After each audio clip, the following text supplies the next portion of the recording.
और प्यारे विद्यार्थियों, मंगलवार ऑनलाइन क्लासेस में आपका स्वागत है। मैं हूं राणा राम।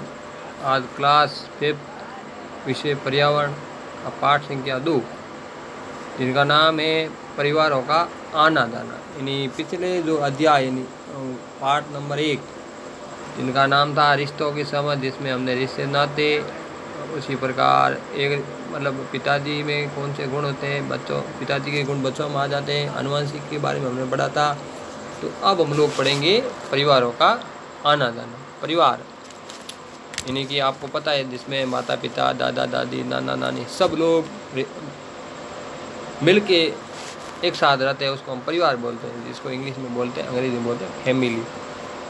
परिवार का आना जाना इस पाठ से मतलब ये है कि कोई बहुत सारे कारण होते हैं जिस कारण लोग एक जगह छोड़ के दूसरे स्थान पर चले जाते हैं। कोई तो पढ़ाई के लिए जाते हैं, जैसे आपने देखा होगा आपके छोटे बड़े भाई बहन भी पढ़ाई के लिए, या और बहुत सारे कोई मजदूरी के लिए, या और भी कोई ऐसा कारण होगा जो एक स्थान छोड़ के। हालांकि अपना परिवार तो सब यहाँ होता है, लेकिन वो या कई बार परिवार अपने बीवी बच्चे और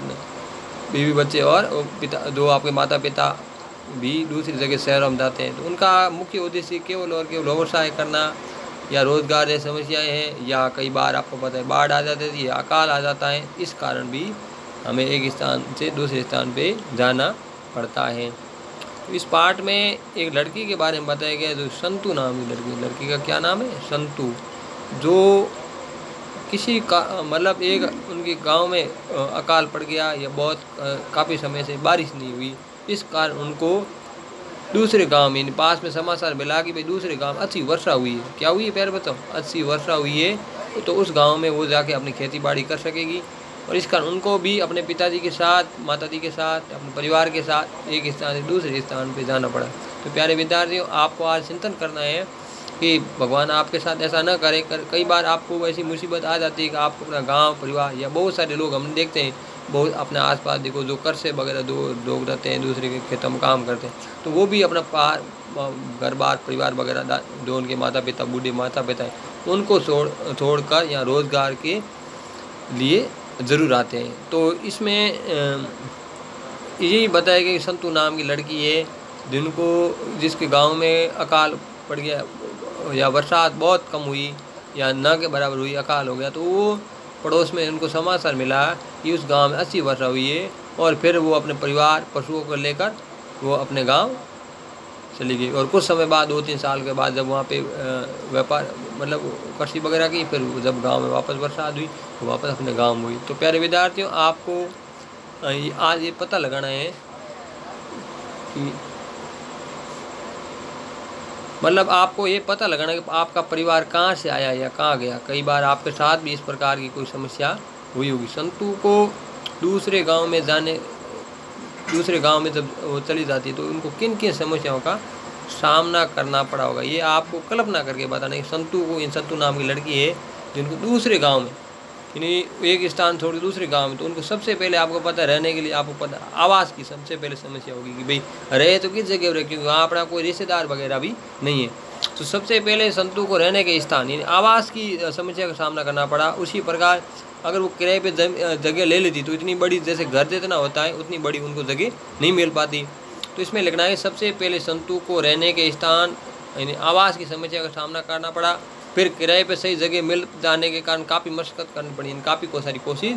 उसके बाद उसको भोजन और पानी की उचित व्यवस्था करने की समस्या का सामना करना पड़ा, और उसे आजीविका के लिए रोज़गार जैसे समस्या का सामना करना पड़ा। तो आपको इसमें लिखना है कि आप कल्पना का आधार पर लिखना है कि आपको सबसे पहले संतु को उस दूसरे गाँव जब जाती है, तो उसको आवास की रहने के स्थान की परेशानी का उठानी पड़ी, उसकी प्रकार भोजन व पानी की व्यवस्था। तो इस प्रकार इस प्रश्न का उत्तर आप आराम से लिख दोगे। क्या लिखोगे, संतु को दूसरे गांव में जाने पर सबसे पहले आवास की, फिर बाद में भोजन पानी की, फिर आजीविका, यानी उनको परिवार का भरण पोषण कैसे करें। अब प्रश्न नंबर 2, आपको पता, आपके आसपास से कोई परिवार दूसरी जगह गया हो, या दूसरी जगह से यहाँ आया हो। कई बार आपने देखा होगा हमारे खेतों में कर्सा वगैरह रखते हैं, तो कोई भोपालगढ़ से, कोई दूसरे गांव से या दूसरी जगह से भी बहुत सारी फैमिली आते हैं, और हमारे बहुत सारे विद्यार्थी वो भी यहीं पढ़ते हैं, शायद आपको पता ही होगा। तो वो भी दूसरे क्षेत्र से या दूसरे गांव से आए, अपना यहाँ गांव उनका पैतृक गांव नहीं है, फिर भी वो परिवार कहाँ से आया होगा और किस कारण से आया होगा, ये आपको उत्तर अपना परिवार कहाँ से आया होगा, परिवार कहाँ से आएगी तो आप अनुमान लगा सकते हो वो किस गाँव से आया होगा या किस गाँव गया है। तो आप इसका उत्तर दीजिए। दूसरा प्रश्न लिखा है किस कारण से, तो सीधी बात है कारण उनका मतलब रोजगार या नौकरी या मतलब रोजगार। पहली जो असुविधा लोगों को हो रही, समस्या वो हो रही है रोजगार या नौकरी। दूसरी बात उच्च शिक्षा, जैसे आपने बड़े भाई बहन है या हो सकता है कोई अंकल जी है, वो पढ़ाई के लिए उच्च शिक्षा, यानी जैसे गांव में कॉलेज की व्यवस्था नहीं होती है, तो इस प्रकार उच्च शिक्षा प्राप्त करने के लिए वो एक जगह से दूसरी जगह पे गए होंगे। उसी प्रकार प्राकृतिक आपदा जैसे बाढ़ है, भूकंप है, समुद्र के किनारे जो लोग रहते हैं, बहुत सारी समस्याओं का सामना या विकास कार्य को डेवलपमेंट कार्य संबंधी। हाँ, आगे प्रश्न है आपके धीरज का एक पुत्र व एक पुत्री। धीरज नाम का एक व्यक्ति है जिनके एक तो पुत्र है, दूसरी बात उनकी एक पुत्री है। वो गांव में दैनिक मजदूरी करता था, उसका पुत्र है 12वीं, वो पुत्री 10वीं कक्षा में पढ़ती थी। तो उस शिक्षा अर्जन करने के लिए एक स्थान से दूसरे स्थान में उनको जाना पड़ा। जैसे आपने देखा होगा यहाँ हमारे आसपास में हालांकि 12वीं स्कूल है, लेकिन कई ऐसे गाँव भी है जिनमें 12वीं स्कूल नहीं है, तो उनको भी आसपास के विद्यालयों में शिक्षा अर्जन करने के लिए बाहर भी जाना पड़ता है।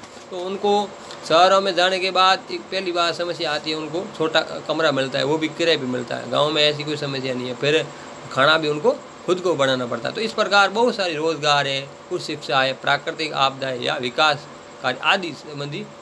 और ये परिवार इसमें दो वहाँ के अगर हमारे रिश्तेदार रहते तो कोई समस्या नहीं होती है, और अगर रिश्तेदार नहीं रहते तो बहुत सारी समस्याओं का सामना करना पड़ता है। तो आज हम ज़्यादा नहीं लेंगे क्योंकि सर ने भी पहले आदेश दिया कि कम से कम बच्चों को होमवर्क डाला जाए, और कम से कम ज़्यादा वीडियो देखने से बच्चों की आंखों पे भी ज़्यादा इफेक्ट पड़ता है। तो प्यारे बच्चों आज हम इतना ही पढ़ेंगे, बाकी वाला और पढ़ेंगे। बहुत बहुत धन्यवाद, थैंक यू।